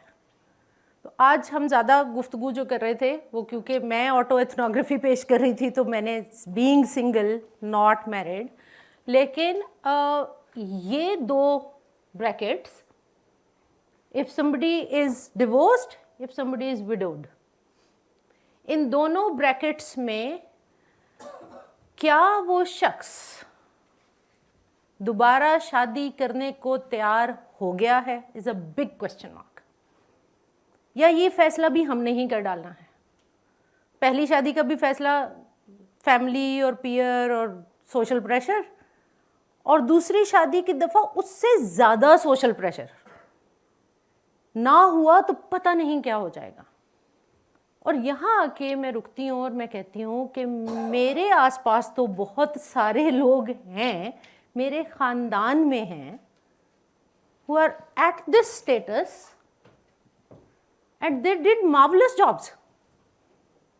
ठीक है, पहली शादी हुई थी, ख़त्म हो गई थी, नो बिग डील, और उसके बाद उन्होंने फैसला कर डाला कि यार ठीक है। अभी पिछले दिनों मैं फेडरल कॉलेज ऑफ एजुकेशन गई और वहाँ पर एक बच्ची बैठी हुई थी, मेरी दोस्त ने कहा ये मेरी भांजी है, इसकी हाल ही में तलाक हुई। तो मैं उसको मिली, मैं कहा बेटा मुबारक हो। तो उसने मेरी शक्ल देखी, उसने कहा मैडम ऐसे तो किसी ने नहीं कहा। मैंने कहा मेरी बात सुनो, डेफिनेटली अगर डिवोर्स हुई है तो it wasn't a healthy relationship, definitely. दोनों में से जिसकी तरफ से भी था। तो मुबारक हो, you are out of it and feel good about it that I am out of a bad episode. बिल्कुल जैसे मैंने अपने आप को बताया था उस 1 साल के बाद, पीछे मुड़ के देखा था और कहा था यार कितना गंदा एपिसोड था, I had fallen very deep, और शुक्र है कि मैं निकल आई हूं। तो इस चीज को नेगेटिव नोशन देने की क्या जरूरत है? हाँ, जो विडोड है उसके साथ एक सैड एलिमेंट डेफिनेटली है, इसके साथ भी है क्योंकि ये ट्रॉमा से गुजरेगा, डिवोर्स्ड है। लेकिन इसको उस ट्रॉमा में ये रियलाइज कराना कि वो आगे तो बस जिंदगी खत्म है तुम्हारी और जितनी जल्दी हो शादी कर लेना, ये वाले नैरेटिव्स डिवोर्स्ड के साथ जोड़ रखे हैं और बहुत सारे नैरेटिव्स में जोड़ रखे हैं। ऊपर से अल्लाह भला करे वो जो भी कनाडा में अपने अवार्ड कर रहे हैं ना चैनल वाले, उनको तो अल्लाह बहुत ही अजर देगा कि उन्होंने इन नैरेटिव्स को इतना स्ट्रेंथन किया है। जब टीवी खोलो कोई रो रहा है, जब टीवी खोलो कोई रो रहा है, उसको स्ट्रेंथन कोई नहीं कर रहा, उसको एम्पावर कोई नहीं कर रहा। काश कि मैं जाने तक इसके साथ अंडरस्टैंडिंग डेवलप कर लूँ तो बड़ी बात होगी। जी सर। हाँ, हाँ, अच्छा, बिल्कुल ठीक है, बिल्कुल ठीक है। मैं शायद वो ज़्यादा देखती रही हूँ तो इसलिए मुझे उसका पता है। अब 2 स्टेटस मुझे अपनी एनालिसिस के बाद समझ में आए कि, और फिर मैं हैप्पी पे पहुँच जाऊँगी, फिक्र ना करें। अच्छा, 2 स्टेटस समझ में आए। एक है स्टेटस ऑफ बीइंग अनहैप्पी और एक है status of being depressed. Status of being unhappy is number 1 temporary, number 2 not very strongly affecting you. तो ये एक मिडिल स्टेटस है। क्या होता है? ऑल फ्रेंड्स आर मैरिड, मेरी अभी तक शादी नहीं हुई, या all friends are in relationship. ये स्टेटस ऑफ बीइंग अनहैप्पी है, लेकिन there is a thin line, there is a threshold कि आप उस लाइन से इधर ही रहिए, उस लाइन से आगे गए तो डिप्रेशन शुरू हो जाएगा। लिविंग अ डिपेंडेंट लाइफ, ये स्टेटस ऑफ बीइंग अनहैप्पी है। और ये मैंने जो ये वाली लाइन लिखी है, ये ज़्यादातर ख़वातीन से आ रहा है। उनको ऐसे लगता है कि शादी करके कोई इंडिपेंडेंस मिलेगी, तो दे थिंक कि ओ मैं अभी तक अपने घर में हूँ और मैं अभी तक इनसे पूछ के सब कुछ करती हूँ, और शायद शादी हो जाएगी तो कोई पता नहीं दुनिया पलट जाएगी और ये हो जाएगा। तो being unhappy, being single, then don't have a clear goal in life. Actually हो क्या रहा है, शादी नहीं हुई एक पार्ट ऑफ द स्टोरी है। द स्टेटस ऑफ अनहैप्पी, जब आप उसको थोड़ा अनपैक करते हैं, ज़्यादा क्वेश्चंस करते हैं लोगों से, तो समझ में ये आता है कि अच्छा, they are not unhappy because they are not married, they are unhappy because they don't have any other goal. तो उन्होंने गोल डिटर्मिन नहीं कर रखा। डिप्रेशन में मोस्टली कौन से केसेस हैं? Did not find a match और दे आर फीलिंग रिजेक्टेड। ये लाइन क्रॉस कर जाते हैं और ये डिप्रेशन में जाते हैं, when they feel rejected. Then cheated by a partner, that's a big cause of depression. Then comes death of a loved one, very natural, yes, you feel depressed, आपने उस ट्रॉमा से गुजरना। वैसे तो मैं अपनी स्टोरी सुनाते ही चली गई हूँ, लेकिन वहाँ से आगे चलते हैं। आई डिसाइडेड कि मुझे करियर डेवलप करना है और मुझे इससे आगे जाना है। यहाँ हमने स्टोरी को रोका था और इन चीज़ों पे चले गए थे। Then what happens? How do I come to the state of happiness? अब यहाँ मैं बिल्कुल एक वाज की तरह शुरू होने लगी हूँ, तो मुझे जहाँ रोकना हो रोक लीजिए। The very first thing I learned, if I want to be single, if I want to remain single, and I want to remain single happily, तो सबसे पहली बात, I want to do my personal and professional grooming. मुझे अपने पे काम करना है, मुझे अपने आप को डेवलप करना है, पर्सनालिटी को भी डेवलप करना है और प्रोफेशनल लाइफ में भी अपने गोल्स सेट करके हर आने वाले दिन को पिछले दिन से बेहतर करते जाना है, अपने नॉलेज को डेवलप करना है, अपनी स्किल्स को डेवलप करना है, अपने काम में आगे जाना है। अचीविंग हायर गोल्स, अब ये डिटरमिन करना कि what do you call a higher goal. जब लफ्ज हायर गोल्स आता है तो आपको क्या लगता है? Which goals are higher goals? Any idea? जिसको भी आप समझे कि आपके ज़हन के मुताबिक कि मुझे मतलब PhD करनी है, मुझे साइंसदान बनना है, मुझे कोई टीचर बनना है, मुझे कोई ब्यूरोक्रेट बनना है, मतलब जो आपके हिसाब से जो भी हायर गोल हो। ठीक है, अच्छा, अब जो कोई भी रिस्पॉन्ड करे तो इससे इसको डिफ्रेंशिएट करना चाह रही हूँ मैं। पर्सनल एंड प्रोफेशनल ग्रूमिंग में है कि मैं पढ़ रही हूँ, मैं PhD कर रही हूँ, मैं अपने प्रोफेशन में आगे जा रही हूँ। उन्होंने कहा था यहाँ से यहाँ तक रहना है ना, अच्छा ओके, तो मैं उसमें आगे जा रही हूँ, वो मेरी पर्सनल और प्रोफेशनल ग्रूमिंग के गोल्स हैं। what do I mean by higher goals? What do you mean by higher goals?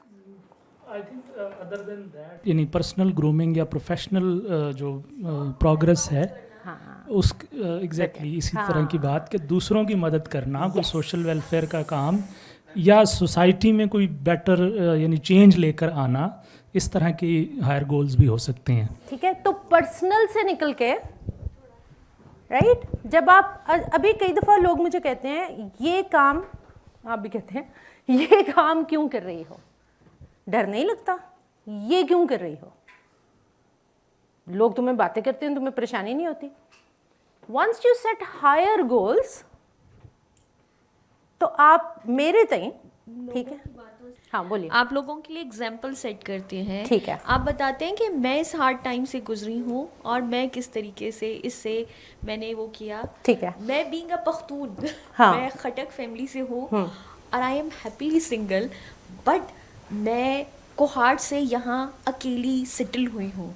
ठीक है, ठीक है, मगर फिर भी हैप्पीली सिंगल के बजाय आप सब माशाल्लाह बहुत एजुकेटेड लोग हैं, मगर मुझे ये लगता है कुछ चीज़ों में कि अगर रिलीजन या कल्चर हमारे पर प्रेशर है तो इसका पॉजिटिव प्रेशर भी तो है ना। ठीक है, पॉजिटिव प्रेशर क्यों है कि हम कंपाइल होते हैं पेयर में। Okay, I am happily single, मगर आपको कहीं ना कहीं बीइंग अ फीमेल आपको ज़रूरत है एक मेल की।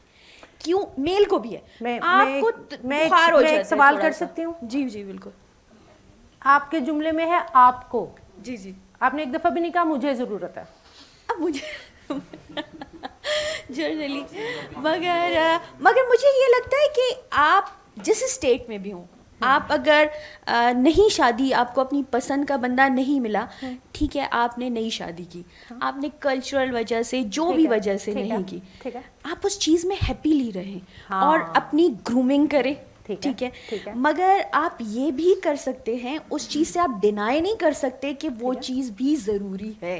ठीक है, क्योंकि आपको एक टेम्परेचर होता है ना, हर बंदा ये चाहता है यार कोई पूछे, भतीजा ही पूछ ले मेरा, कोई अम्मा भाई पूछ ले। ठीक है, दूसरा बहुत सारी आप सेफ फील करते हैं। ये एक बहुत बड़ी आजकल के मतलब चाहे आप जितने भी बहादुरी से फिर एक लाइटर नोट दूंगी। मेरी दोस्त इसी तरह का लॉजिक मुझे दे रही थी, उसने कहा कि I feel safe with my husband. मैंने कहा अच्छा ऐसा करो, मेरे एक सवाल का जवाब दो। तो तुम अपने मियाँ के साथ हो, शेर आ गया जी, ठीक है, तो शेर से पहले उस पर गुस्सा तो निकाल लेंगे ना। एक मिनट, ठीक है। मैंने कहा और मैं अकेली हूँ, मेरे सामने भी शेर आ गया, सही, किसको ज्यादा डर लगेगा? कहती ऑब्वियसली तुम्हें। मैंने कहा पोज तुम ज्यादा करोगी क्योंकि आपको पता होता है, ठीक है, मुझे पता है कि मैंने खुद I need to save myself. मैंने डर नहीं पोज करना उस वक्त, ऑब्वियसली मैंने तो रिस्पॉन्ड करना है सिचुएशन को। नहीं मैं रिस्पॉन्ड कर लूंगी बात ये है कि मैं तो फौरी तौर पे रिस्पॉन्ड करूंगी। ये जो है ना टू फील सेफ, अभी हम इस डिबेट में नहीं जाते, हम हैप्पी होना चाह रहे हैं। अच्छा, तो हम हैप्पी की तरफ जाते हैं. Whenever I talk to people, because I'm a psychologist, तो मेरे पास उल्टे सीधे केसेस आते रहते हैं. नहीं, हमें बात करनी है, मैं कहती हूँ अच्छा करें.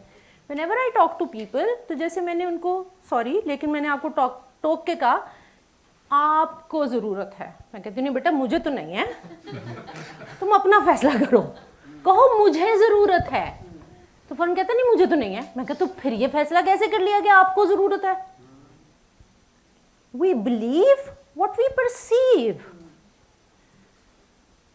अगर मैंने परसीव कर लिया है कि बीइंग अ फीमेल मैं बहुत खुश रह सकती थी शादी करके भी, और मैं बहुत खुश रह रही हूं शादी ना करके, तो फिर मैं ये नैरेटिव हाँ रह सकती हूँ. ओके तू पक्का कर ले मुझे. अच्छा, तो फिर मुझे लोगों पे ये क्यों साबित करना है? ठीक है, हाँ अपने लिए करना है. अच्छा जी, हम यहाँ पहुंचे थे अचीविंग हायर गोल्स. आप इस डायलेमा से बाहर आए, आप इस डायलेमा से बाहर आए और फिर आप क्या कर रहे हैं? आप अपने आप को ग्रूम कर रहे हैं at stage 1. Stage 2 I decided higher goal set कर लेते हैं. शादी एक पर्सनल गोल है, जब हो जाएगी तब देखूंगी. I have higher goals. मैंने ये जो पढ़ा है, मैंने ये जो सीखा है, मेरे लिए अब ये एक हायर गोल है कि मैं इसको कैसे यूटिलाइज करती हूँ. मेरे लिए ये एक हायर गोल है कि मैं अपने प्रोफेशन के ज़रिए सोसाइटी को क्या देती हूँ. ये मेरा हायर गोल है. Next, making friends of all ages. Why do I do that? कहती है उनकी ज़िंदगी आराम करने के लिए. अच्छा I literally have friends of all ages.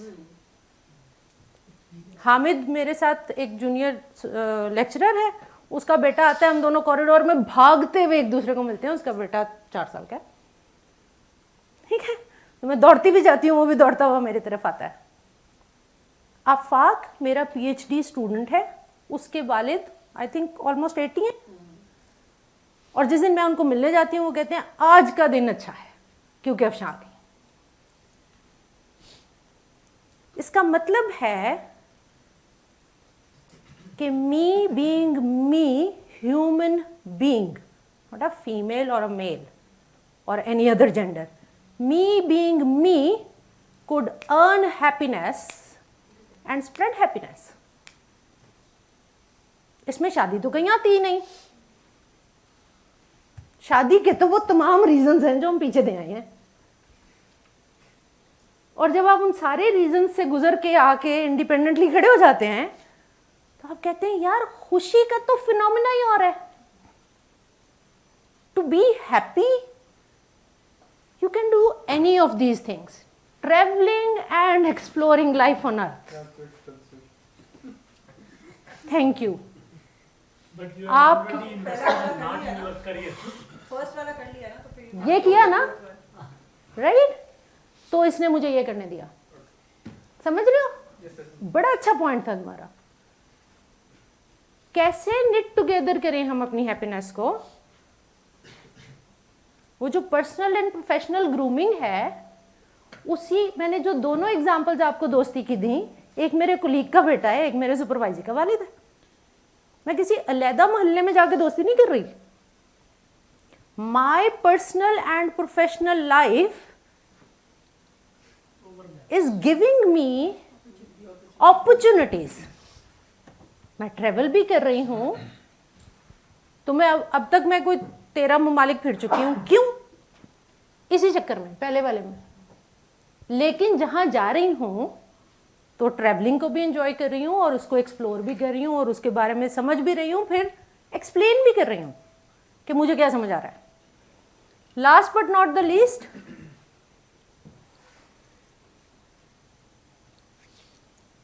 मेरा तो हैप्पीनेस का जो फाइनल स्टेटमेंट है, इसके बाद मेरी कोई स्टेटमेंट नहीं है, फिर हम डिस्कशन ओपन कर देंगे, वो ये है, I feel happy when I feel independent. I repeat, I feel happy when I feel independent. I feel worried, I feel stressed, I feel upset when I have to ask somebody for something. तो मुझे तो ये travel करते करते देखो मैंने दूसरे के पैसे पे याशी करके देखी है, राइट? वो शौहर ना हो, वो बाप हो, भाई हो, खाला हो, फूफो हो, उसके पैसे पे याशी करके देखी है। लेकिन ये जो हैप्पीनेस है कि मैं अपने लिए खुद करने जोगा हूं, दैट्स, किसी ने कहा था happiness for me is satisfaction. Yes, ये एक सेटिस्फैक्टरली फीलिंग है, मेकिंग योर ओन चॉइसेस। मैं सिंध के सैलाब ज़दगान को कितने पैसे भेजूं, मुझे किसी से नहीं पूछना। फ्रीडम का ये मतलब नहीं है कि मैं याशी पे ही कितने पैसे लगाऊं। माई ओन चॉइसेस का ये भी मतलब है, मुझे अपनी माँ की बीमारी में उसको कितने घंटे देने थे, मुझे किसी से नहीं पूछना। मुझे अपने बाप के हॉस्पिटल में उसके सराहने कितने घंटे खड़े रहना था, मैं रात 1 बजे घर वापस जाऊंगी जब तक मेरे वालिद सो नहीं जाते। That's my state of happiness कि मैं बाप को सुला के अब निकली हूं घर जाने के लिए, और मेरे दिमाग पे कोई प्रेशर नहीं है कि घर जाऊंगी तो सवाल जवाब होंगे। That's my state of happiness. Independence से मैं मुराद ये लेती हूं कि मैं एक ऐसी स्टेट में जिंदगी बसर करूं कि ये मेरा फैसला हो। अभी डॉक्टर सिद्धरा ने आते हुए कहा, तुम्हें मना किया था एसी चलाने से, तुमने एसी चला दिया। मुझे गर्मी लग रही है, मुझे पसीना आ रहा है, राइट? तो मेरा एब्रप्ट काम ये है कि मैं एसी ऑन कर दूंगी। हाँ, अगर तुम कहोगी कि यार मुझे सर्दी लग रही है, तो फिर हम कोई नेगोशिएशन करेंगे, राइट? लेकिन the first reaction to my life is right now, जो मैंने कहा ऑटो एथनोग्राफी है, right now that's me, that's happily single, and I am ready कि मुझे जिस दिन लगा कि मैं शादी करना चाहती हूं और दूसरे को भी लगा, ये भी बड़ा इंपॉर्टेंट है, तो कर डालूंगी। लेकिन जब तक शादी नहीं हो रही या कभी भी शादी ना हो, तो मैं क्या एक स्टेट ऑफ अनहैप्पीनेस या डिप्रेशन में रहती रहूं? भाई क्यों? जिंदगी ना मिलेगी दोबारा, again an Indian movie, but still that has a better lesson. ठीक है, thank you so much. Questions and comments and discussion please. जी मैम, एक क्वेश्चन है, वो ये है कि कहाँ है? अच्छा, ओके, दाइम मलिक, उनके हाथ में भी माइक था, मैं इसलिए उनको देख रहा वो ये है कि 2 कंडीशंस हैं हमारे पास। एक तो ये है कि हम हैप्पीली सिंगल हैं, और दूसरी कंडीशन ये है कि हम मैरिड हैं।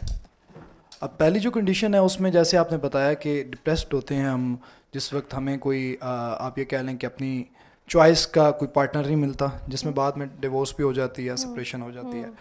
दूसरी जो कंडीशन है उसमें यह है कि अगर आप मैरिड नहीं हैं तो आपको एक सोशल जो आप कह लें कि एक प्रेशर है उसको फील करना पड़ता है। जैसे डॉक्टर खुर्शीद रिजवी का शेर है कि मैं अमीक था कि पला हुआ था सुकूत में, वो जो लोग महवे कलाम थे मुझे खा गए।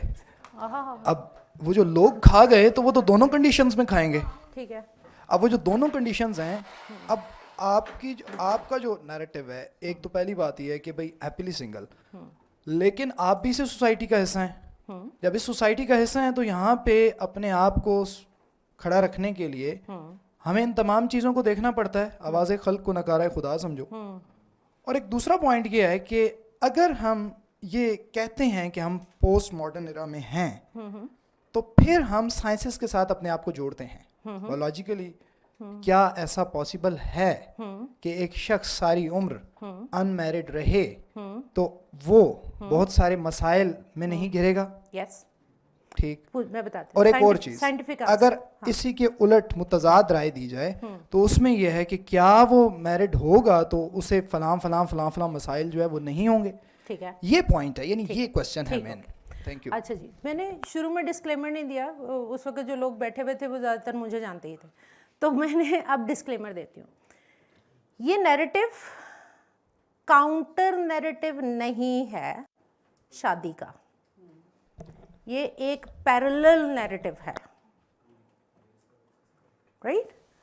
मैंने कहा कि आज मुझे लगता है कि मैं शादी करके भी बहुत खुश रह सकती हूँ, और ये एक हकीकत है कि मैं बगैर शादी के बहुत खुश रह रही हूँ। तो ये एक पैरेलल नैरेटिव है। पहली बात, बहुत से लोग जब हम इस पे बात करनी शुरू करते हैं तो उनको ऐसे लगता है कि हम कोई शादी के खिलाफ कोई नैरेटिव दे रहे हैं। नहीं, हम कह रहे हैं कि मुआशरे में बहुत से लोग मैरिड होंगे, बहुत से लोग मैरिड होंगे, और अभी इस सदी तक कुछ लोग मैरिड नहीं होंगे। तो वो जो मैरिड नहीं है वो अपनी खुशी कैसे दरियाफ्त करता है, ये नैरेटिव है। वो अपनी खुशी कैसे कंस्ट्रक्ट करता है, ये नैरेटिव है। बायोलॉजिकली स्पीकिंग, एक शख्स को ज़्यादा भूख लगती है, वो 4 रोटियां खाता है, तो वो ये डिटर्मिन नहीं कर सकता कि दुनिया के तमाम लोगों को 4 रोटियां खाने की ज़रूरत पड़ती है, क्योंकि उसकी बायोलॉजिकल नीड ही डिफरेंट है। मानते हैं हम, दुनिया में वो लोग भी हैं, रोटी ही पे रहते हैं, जिनको गंदुम रास ही नहीं, बायोलॉजिकली स्पीकिंग। तो अब वो जो 4 रोटियां खाने वाला है वो ये नहीं कह सकता कि ये शख्स ह्यूमैनिटी के क्राइटेरिया पे पूरा नहीं उतर रहा, ये भी पूरा उतर रहा है। इसकी बायोलॉजिकल एंड साइकोलॉजिकल कंस्ट्रक्शन आपसे डिफरेंट है। सिर्फ इस चीज को सोसाइटी में मान लेना टू मी इज इंक्लूजन। लोग साइकोलॉजिकली भी हमसे डिफरेंट हैं, लोग बायोलॉजिकली भी हमसे डिफरेंट हैं, और जो जितना भी डिफरेंट हो उसको जिंदगी पे और खुशी पे उतना ही हक हासिल है जितना मुझे या किसी और। तो वो डिफरेंस हो सकता है, और बहुत से लोग मुझे भी जिंदगी में मिलते रहे और मुझे भी ये क्वेश्चन करते रहे, how can you be happy without it, and I was like I am. मुझे आइसक्रीम खा के खुशी मिल जाती है, तुम्हें नहीं मिलती, मुझे मिल जाती है, तो मैं क्या करूं, राइट। लेकिन प्लीज तुम किसी का पैरेलल नैरेटिव ये कह के रिजेक्ट मत कर दिया करो कि क्योंकि मेरे आसपास वालों का नहीं है और मेरा नहीं है तो तुम्हारा भी नहीं हो सकता। जो खुशी मुझे अपने बच्चे को देख के होती है वो खुशी तुम्हें अपनी मां को देख के नहीं हो सकती। भाई मुझे होती थी, मैं अपनी मां को उसी तरह लाड करती थी। तो आप कह सकते हैं मुझे आफाक के बाबा को देख के भी वैसी ही खुशी होती है और मैं उनसे भी जाके वैसे ही लिपटती हूं। तो आप मेरी, कोई भी, आप नहीं सिर्फ, कोई भी मेरी इस हकीकत से इनकारी क्यों हो, ये मेरी हकीकत है। मेरी से मुराद ये है कि आपके आसपास वो लोग जिनकी हकीकत आपसे फर्क है, उनकी रियलिटी आपसे फर्क है। ये नहीं कि उनकी रियलिटी नहीं है और मेरी रियलिटी है। Somebody said you are going against the law of nature. भाई अगर तुम्हें नेचर ने बनाया तो मुझे भी नेचर नहीं बनाया, और अगर मैं इतनी अगेंस्ट द नेचर जा रही होती तो मुझे भी कोई तकलीफ होती ना। इस वक्त मैं आज कहती सैडली मैं सिंगल। इसका मतलब है कि ऐसे लोग एग्जिस्ट करते हैं, तो फिर हमें उसकी रियलिटी को, उसका नैरेटिव को ये कह के निगेट नहीं करना चाहिए कि ये तो लॉ ऑफ नेचर है, ये तो नेचुरल है और ये तो ज़रूरी है। ज़रूरी पे जब हम पहुंचते हैं तो मैं कहती हूँ कि आपके लिए डेफिनेटली ज़रूरी होगा, एंड आई रिस्पेक्ट दैट। तो बिल्कुल उसी तरह आप भी ऑल्टरनेट नैरेटिव को रिस्पेक्ट कर लो। Any other comment? जी, जो लास्ट स्लाइड थी जो जिसमें आपने 5-6 पॉइंट बयान किए थे, जिसमें आपने प्रोफेशनल ग्रूमिंग की भी बात की थी, आपने एक पर्सपेक्टिव ये बयान किया कि फॉर एग्जांपल एक एजुकेटेड, फॉर एग्जांपल वुमेन की बात करें, अगर एक डाइवोर्स्ड है उसके फॉर एग्जांपल अगर उसके हिस्से में 1-2 बच्चे और बच्चे भी आ गए और अनएजुकेटेड भी है, ठीक है, तो वो किस तरह ये जो 5-6 पॉइंट्स आपने बयान कर दिए, तो ये तो बहुत मुश्किल है, मैं तो ये समझता हूँ। तो एक दूसरी बात है कि और कल्चरल भी एक उसको भी इंक्लूड कर लें। मैं जिस तरह पहले भी पश्तून माशरे की बात की, तो वो किस तरह सरवाइव कर सकती है इस तरह? दोनों सवाल बड़े अच्छे। पहला सवाल ये है कि मैंने लिखा personal and professional grooming. Sir ने कहा PhD और something, not necessarily. Personal and professional grooming का लफ्ज़ बड़ा सोच समझ के मैंने वहाँ डाला था। Personal grooming, me as a person, मैं अपने आप को डेवलप कर रही हूँ किन चीज़ों में? किसी ने सवाल ही नहीं किया पर्सनल ग्रूमिंग क्या। पर्सनल ग्रूमिंग यही है कि मैं अपने आप को दिन ब दिन डेवलप कर रही हूँ कि मुझे लोगों से कैसे जुड़ना है, मुझे ज़िंदगी को कैसे रिस्पॉन्ड करना है, मुझे सिचुएशंस को कैसे रिस्पॉन्ड करना है, मुझे मुख्तलिफ़ चीज़ों के लिए कैसे अपने आप को तैयार करना है। Not necessarily with degrees, number 1, ठीक है। प्रोफेशनल क्यों डाला है मैंने, और इसलिए मैंने कहा कि ये सवाल बड़ा इम्पोर्टेंट है। प्रोफेशनल इसलिए डाला है कि आज की सदी की, जैसे बाकी हकीकतें हम देख रहे हैं कि मुख्तलिफ़ लोगों की मुख्तलिफ़ हकीकत है, आज की सदी की बहुत से लोगों के लिए ये भी हकीकत है कि अगर मैंने डिपेंडेंट रहना है किसी और पे और कहना है कि फ्रीडम मैं अपना एंजॉय करूँगी, तो ये कॉन्फ्लिक्ट है। ये मुझे खुश भी नहीं होने देगा और कंप्लीट फ्रीडम में भी नहीं जाने देगा। प्रोफेशनल ग्रूमिंग मेरे लिए इसलिए ज़रूरी है कि मैं आज इस सदी में इस काबिल हो जाऊं कि मैं अपनी फाइनेंशियल नीड्स खुद पूरी करूं। ज़रूरी नहीं है कि वो तालीम ही होगी। मैंने जब आपसे कहा कि मेरी अपनी फैमिली में डिवोर्स्ड हैं या विडोड हैं, उन्होंने होम बिजनेस से डेवलप करते करते करते अपने आप को इनेबल कर लिया। द पॉइंट इज़ कि अगर आपके आसपास कोई भी ऐसा है, आपकी फैमिली में है, आपके फ्रेंड्स में है। मेरे वालिद साहब एक बड़ा अच्छा जुमला बोला करते थे, वो कहते थे मैं तुमसे डिसएग्री करता हूँ, ठीक है, तुम बिल्कुल मेरी मर्ज़ी के ख़िलाफ़ जा रही हो, लेकिन जिस तरफ तुम जाओगी मैं तुम्हारे पीछे खड़ा हूँ। तो जब आपके आसपास कोई ऐसा शख्स है, उसको इनेबल करने का इससे ज़्यादा अच्छा तरीका नहीं है। आप नहीं भी चाहते तो भी उसको कहिए कि ठीक है, तुम्हारी ज़िंदगी है, मैं तुम्हारे साथ इस रास्ते पे नहीं चल रहा, मैं एग्री नहीं करता, लेकिन मैं पीछे खड़ा हूँ, कोई मसला हुआ तो हम देख लेंगे। I never had to fall back on my father, I never had to, अल्हम्दुलिल्लाह मैं चलती चली गई। लेकिन अपने आसपास अपने दोस्तों को, my friend move to US, उसने जाते हुए कहा देख मैं सारी कश्तियाँ जला के जा रही हूँ। मैं कहा नहीं, मैं हूँ, दोबारा बोलती हूँ। उसने कहा मैं जा रही हूँ US, अपनी सारी कश्तियाँ जला के जा रही हूँ। मैं कहा नहीं, तुम सारी कश्तियाँ नहीं जला के जा रही, मैं यही हूँ। And then she looked at me, मैंने कहा बिल्कुल मैं यही हूँ। If you have to fall back, मैं खड़ी हूँ। तो आसपास जब किसी को देखो कि यार ये अपने पैरों पे खड़ा होने की कोशिश कर रहा है, बिल्कुल एक इन्फेंट की तरह लड़खड़ाएगा भी, तो ज़रूरी नहीं है कि वो अकेला हो, आप कहीं ना कहीं होंगे। और अगर आप खुद उस मुश्किल से गुजर चुके हैं तो फिर तो आप ज़रूर होंगे। तो वो ज़रूरी पर्सनल प्रोफेशनल डेवलपमेंट का कतन ये मतलब नहीं है, ठीक है। पाकिस्तान में रहते हुए एक जो डायलेमा मैं ज़रूर कहना चाहूँगी, और आखिरी 10 मिनट,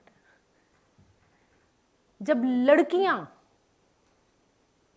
फैसला करती हैं to remain unmarried, to remain single, तो उनका चैलेंज लड़कों से ज़्यादा बड़ा है.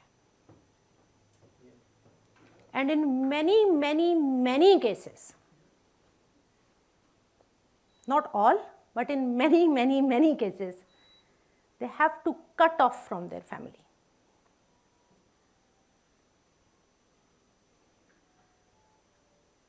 Just imagine, सिर्फ इस एक फैसले की वजह से कि मैं शादी नहीं करना चाहती, मैं अपने पैरों पे खड़ी होके एक करियर ओरिएंटेड जिंदगी गुजारना चाहती हूँ, उसे कटना पड़ेगा. और बजाय इसके कि आप कहते कि we are at the back, don't worry, आप उसको तन्हा छोड़ देते हैं. और फिर आप उसी को तन्हा छोड़ते हैं और फिर आप उसी को ब्लेम भी करते हैं, हालांकि उसने सिर्फ इतना फैसला किया होता है. बाज़ दफ़ा तो उसमें अभी का लफ्ज़ भी होता है कि मैं अभी शादी नहीं करना चाहती. वो हैप्पीली सिंगल रह सकती है. आप भरपूर कोशिश करते हैं एट अ लार्जर लेवल कि जो चीज़ें उसको खुशी दे सकती थी उन सब के रास्ते बंद कर दिए जाएं.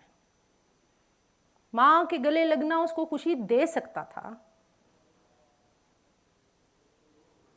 बाप भाई के साथ हाथ पकड़ के चलना उसको खुशी दे सकता था. एक शौहर नहीं लिया ना उसने, तो हम कहते हैं जाओ फिर तुम पे सारे खुशी के रास्ते बंद. तो फिर उसको डबल एफर्ट करनी पड़ती है टू बिकम हैप्पीली सिंगल. उसको फिर अपनी खुशी जीरो से नहीं, माइनस से डेवलप करनी पड़ती है दोबारा से. तो मेरी रिक्वेस्ट ये है कि हमारी जनरेशन तो जिन चीज़ों से गुजरना था गुजर गई. अगली जनरेशन जो आपके घरों में जवान है, आप खुद जवान हैं बहुत से लोग, इन ऑल्टरनेट नैरेटिव्स को रद्द मत कीजिए, उसकी रियलिटी को डिनाय मत कीजिए, उसकी रियलिटी का हिस्सा बन जाए तो क्या ही बात है. पिछले दिनों मुझे एक बच्ची की कॉल आई, मैडम मैं पढ़ना चाहती हूँ, मेरे घर वाले मेरा रिश्ता करना चाह रहे हैं. मैंने कहा क्या करेगी बेटा? मैडम आपसे पूछ रही हूँ. मैंने कहा मुझसे नहीं पूछना, खुद से पूछना है. क्या करना चाहती हो? मैडम मैं आगे पढ़ना चाहती हूँ. मैंने 3 दफ़ा पूछा, मैडम मैं आगे पढ़ना चाहती हूँ. मैंने कहा बेटा फिर एक कड़वी गोली खा ले. उसने कहा क्या? मैंने कहा जा किसी और शहर में दाखिला ले ले. मुझे ये क्यों कहना पड़े?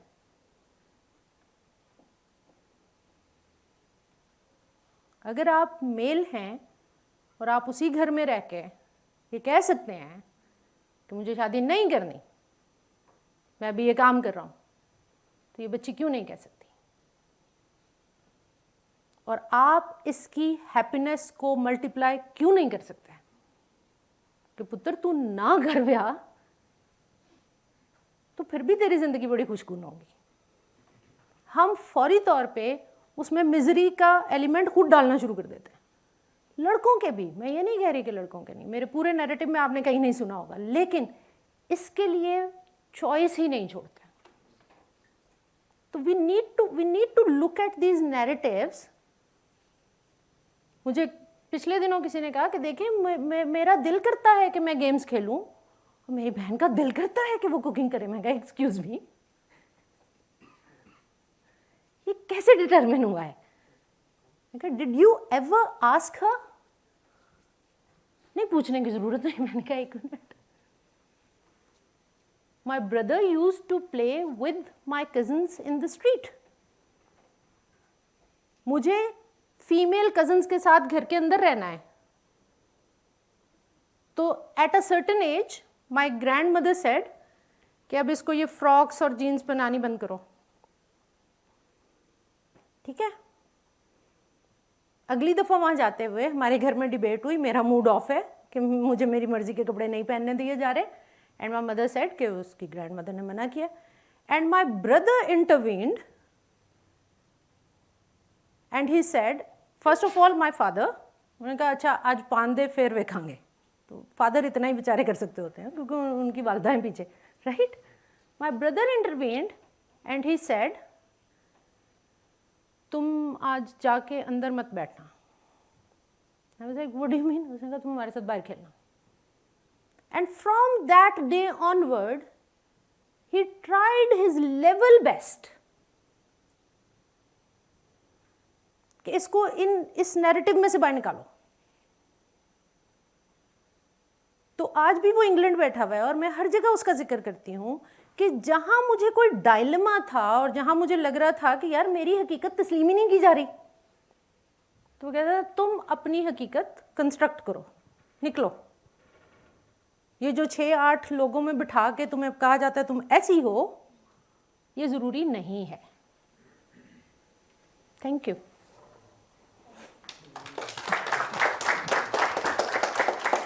प्लीज़।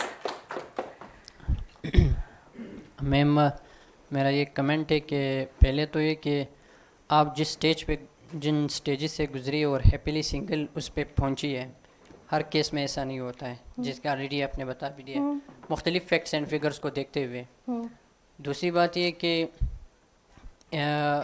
जो मेरा पर्सपेक्टिव है शादी के बारे में, वो ये जनरल पर्सपेक्टिव वो ये है कि जिसको आपने ऑलरेडी रद्द भी किया है कि ये एक natural phenomena, being a human, आपके पास आपके साथ मुख्तलिफ इमोशंस, डिज़ायर्स वो जुड़े रहते हैं जिनको आपने फुलफ़िल करना है। अभी अगर हम कहें कि नहीं उसके इनके बगैर भी मतलब आप शादी के बगैर भी फुलफ़िल कर सकते हैं, वो फिर बंदे पे डिपेंड करता है कि वो किस तरह मैनेज करता है। मेन चीज़ ये है।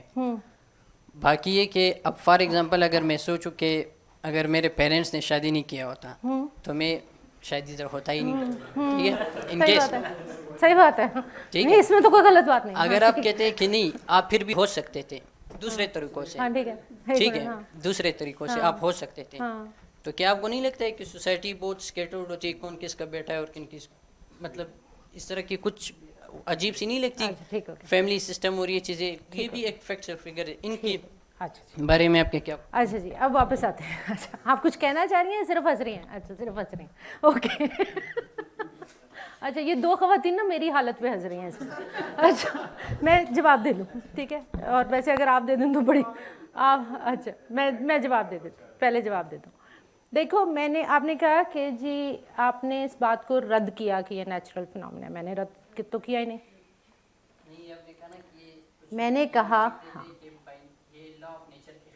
हाँ, तो मैंने कहा कि ये कैसे डिटर्मिन हो गया कि तमाम लोगों में एक जैसी sexual desire and biological hormones हैं। कैसे डिटर्मिन? हाँ, मैंने सेक्सुअल की बात की है, तुमने नहीं की, मैंने की, ठीक है? कैसे डिटर्मिन हो गया कि मेरे हॉर्मोन्स और किसी भी और शख्स के हॉर्मोन्स को एक ही जैसा होना चाहिए और उनको एक डिज़ायर के लिए एक ही लेवल पे होना चाहिए? क्या कोई लॉ ऑफ नेचर ऐसा है? समझ रहे हो? जो शख्स आपको इस वक्त 22 साल की उम्र में या 24 साल की उम्र में या 36 साल की उम्र में, सारे इवन नंबर थे पता नहीं क्यों, लेकिन कहता है या कहती है कि मुझे अभी शादी नहीं करनी, तो बेटा उसके हॉर्मोन्स, उसका ब्रेन पूरा फंक्शनल है, वो बाहोशो हवास ये बयान दे रहा है, कोई अगेंस्ट द नेचर नहीं जा रहा, उसको नेचर ने यहाँ ला के खड़ा किया है और वो आपको अपनी हकीकत बयान कर रहा है। मैंने ये कहा है कि इसको against the law of nature क्यों कहते हैं हम? उसको भी तो नेचर ही ने पैदा किया है ना, और वो 22 साल की उम्र में शादी नहीं करना चाहता और वो अगर ये कहे कि जी मैं तो पेयरिंग करना ही नहीं चाहता, तो इसका मतलब है ना कि वो बायोलॉजिकली फिलहाल डिफरेंट है, हो सकता है कल को ना रहे। दूसरी बात, हमने पूरे नैरेटिव में कहीं सोशल स्ट्रक्चर को ब्रेक करने की या बिगाड़ने की बात नहीं की है, राइट? सिविलाइजेशंस डेवलप हो चुकी, हकीकत है। सोशल स्ट्रक्चर्स बन चुके, हकीकत है। हम तो सिर्फ ये कह रहे हैं कि ये जो फिक्स्ड ग्रिड्स बनाई है ना सोशल स्ट्रक्चर की, अगर कोई शख्स इस ग्रिड में फिक्स नहीं होता तो खुदारा कोई खाना थोड़ा खुला कर दिया करो और कोई खाना थोड़ा तंग कर दिया करो। फ्लेक्सिबिलिटी ले, उसको जीने की जगह दे दो पूरी, ताकि वो हैप्पीली सिंगल हो, डिप्रेस्ड सिंगल ना बना दिया करो। और वो डिप्रेस होने के लिए सिंगल नहीं रह रहा होता, वो खुश रहने के लिए सिंगल रह रहा होता है, जैसे लोग खुश रहने के लिए शादी करते हैं, तो उसका भी बुरा हक है। हाँ जी ma'am, first of all it was a pleasure to listen you. और ये बिल्कुल ऐसा ही है कि मैं टॉप नॉच किसी जगह से बैठ के एक शाहसवार को देख रहा हूँ जो कि अपने एक जिस पे भी बिलीव करता है वो, ऑल दो के वो जो नैरेटिव है मैं उससे बिलीव नहीं भी करता, उस पर जो है नहीं भी अपनी राय रखता उसके मुताबिक, लेकिन he is fighting till the end. तो एक तो ये चीज़ है, for that you need applaud, there is no second thought about it. अब आते हैं ज़रा थोड़ा सा जो दूसरा पॉइंट है, एंड आई होप कि आप इसको भी इसी तरह वेलकम करेंगे। All do you have given the disclaimer, लेकिन being a listener, जो the way you were presenting the idea or even the topic, वो लग ऐसे ही रहा था कि जैसे वो एक काउंटर नैरेटिव है। And I can totally understand, इसमें कोई गलत बात नहीं है, जिसमें जिस भी सोच में आपका झुकाव होता है, तो बीइंग अ स्पीकर हो जाता है आपसे, आप बोलते हुए आप महसूस हो जाता है कि आपका झुकाव जो है वो ज़्यादा उसमें, और बीइंग अ स्पीकर सबसे बड़ा चैलेंज भी यही होता है आपके लिए। अब आगे बढ़ते हैं, कुछ चीज़ें हैं जिसके ऊपर मैं सीधा सीधा बात करना चाहूँगा, because I have been listening for long, इसलिए मैं खामोश बैठा रहा ड्यूरिंग द टॉक, ताकि हम इसको एंड पे बात करें कंप्लीट बात सुनने के बाद। तो शायर कहते हैं कि ज़िंदगी के पर्चे में सभी सवाल मुश्किल हैं, सभी सवाल लाजिम हैं। अब पॉइंट ये है कि आई होप एंड आई विश कि ज़िंदगी इतनी सिंपल होती जितनी सिंपल ये स्लाइड्स थी, ये प्रेजेंटेशन थी। I wish and I hope and I pray कि ऐसा हो। लेकिन जैसे फॉर एग्जांपल एक जगह डाइवोर्स को बहुत ही आसानी से बयान करके जो है हम गुजर गए, लेकिन व्हाट इफ़ कि अगर उसमें बच्चे हो चुके हैं, चीज़ें उस तरह उतनी आसान नहीं होती हैं फिर बीइंग डाइवोर्स के हवाले से। फिर हम आगे बढ़ते हैं। Let me be very Frank with you, I am अल्हम्दुलिल्लाह वेरी हैप्पीली सिंगल, बट जब भी हम जाते हैं अपने दोस्तों की शादियों पर या कहीं पर भी, तो एक पॉइंट ऐसा फील होता है, it's not just because of that कि वो एक ग्रूम बन के बैठा हुआ है and he is having a wife. इंसान को एक थॉट आती है कि ठीक है, अभी for example I am earning in a 6 digit, मेरी उम्र 27-28 साल है, एक उम्र है वो गुजर जाएगी, लेकिन एक पॉइंट ऐसा आता है जिसमें आपको कोई ऐसा होना चाहिए आपके साथ जो कि आपको पानी पिलाने वाला तो हो कम से कम। एंड द फर्दर इज, अगर हम आखिर में आते हैं, जो कि आपने कहा कि जो सबसे इंपॉर्टेंट बात है, आई थिंक अगर आपकी पूरी जो गुफ्तगू है, जो पूरा आपका मुकालमा था, उसका जो एक्सट्रैक्ट था वो ये था कि हैप्पीली सिंगल होने की सबसे एक बड़ी वजह आपकी और इवन मेरी भी यही है कि आप अपने फैसलों में आज़ाद रहें। ठीक है, तो ये मुझे पर्सनली लगता है कि हम being an like a married man और मैरिड वुमन भी हो सकते हैं। अब उसकी वजह क्या है, क्यों नहीं होता है, मसला है कहाँ पर, जहाँ जो मुझे लगता है बिकॉज हम सब लोग एज अ सोसाइटी साहिब इस्तात मुनाफिक हैं। मैं आपको बड़ी प्राइम एग्जांपल देता हूँ कि अभी भाई यहाँ पर बैठ कर बात भी कर रहे थे, पख्तून से पख्तून कल्चर से ताल्लुक़ है, मुझे बहुत मोहब्बत है पख्तून कल्चर से। Being born in a Punjabi family, मेरे लिए एक रिश्ता आया पख्तून से, और वही बात मैंने कही जो अभी भाई ने कही है कि वो देखना चाहते हैं। तो उन्होंने कहा जी हम नहीं दिखाएंगे। ठीक है, सेम इसी तरह अगर मेरी भी इवन फैमिली में जब हमारी कजन्स के रिश्ते आते हैं तो कहते हैं जी हम नहीं दिखाएंगे। सो द पॉइंट इज कि अगर मैं देखना चाहता हूँ तो फिर मुझे दिखाने में भी थोड़ा सा जो है गुंजाइश को पैदा करना चाहिए। सेम गोज फॉर इट, अगर आप शादी करते हैं, द मेन प्रॉब्लम इज कि आप स्पेस नहीं दे रहे हैं उसको। अगर आप स्पेस दें तो आप चाहे सिंगल हों, चाहे आप मिंगल हों, चाहे जो भी हों, अगर आप स्पेस दे रहे हैं तो आप अपना फैसला खुद ले सकते हैं, उसको फैसला लेने का इख्तियार दे सकते हैं। प्रॉब्लम ये है कि आप अपना फैसला लेने का इख्तियार रखना चाहते हैं और उसको देना नहीं चाहते। That is the point. Thank you ma'am for listening, it was pleasure listen you. Thank you. मैं यासिर के पास जाने से पहले फिर एक दफ़ा रिक्वेस्ट करूंगी कि अगर हम सारे मैं इस्तेमाल करना शुरू कर दें तो हम बाकी सबको जगह दे देंगे। Yasir I am one of दोस्त के जो मेरे ख्याल आई गेस 33 हो गए थे, 33 तक मेरी शादी हुई। मैं को बहुत ज़्यादा एक्साइटेड नहीं था शादी के लिए, नहीं था दिल। मैंने घर वालों के लिए फ्रेंकली खुशी के लिए की थी। और मुझे ये, मैंने अब सारे नैरेटिव चूँकि तोड़ रहा हूँ, अपनी इनहिबिशंस में तोड़ रहा हूँ, जिसने याद रख के बाद में ताना देना दे ले, मैं आगे बड़ी मज़े की तंज करूँगा। मैं क्यों ब्लैकमेल हुआ?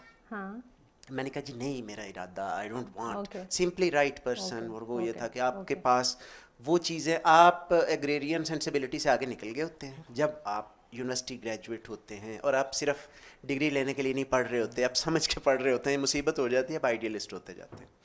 सो डिडंट वांट। अब घर से आया कि वाल साहब ने बड़ा सिक्रेटिवली पूछा, मतलब he is quite well read और बड़ी अपने वक्त के अच्छे पढ़े लिखे यूनिवर्सिटी ग्रेजुएट, कहते हैं ज़रा बता दो कोई ऐसा बायोलॉजिकल इशू तो नहीं है।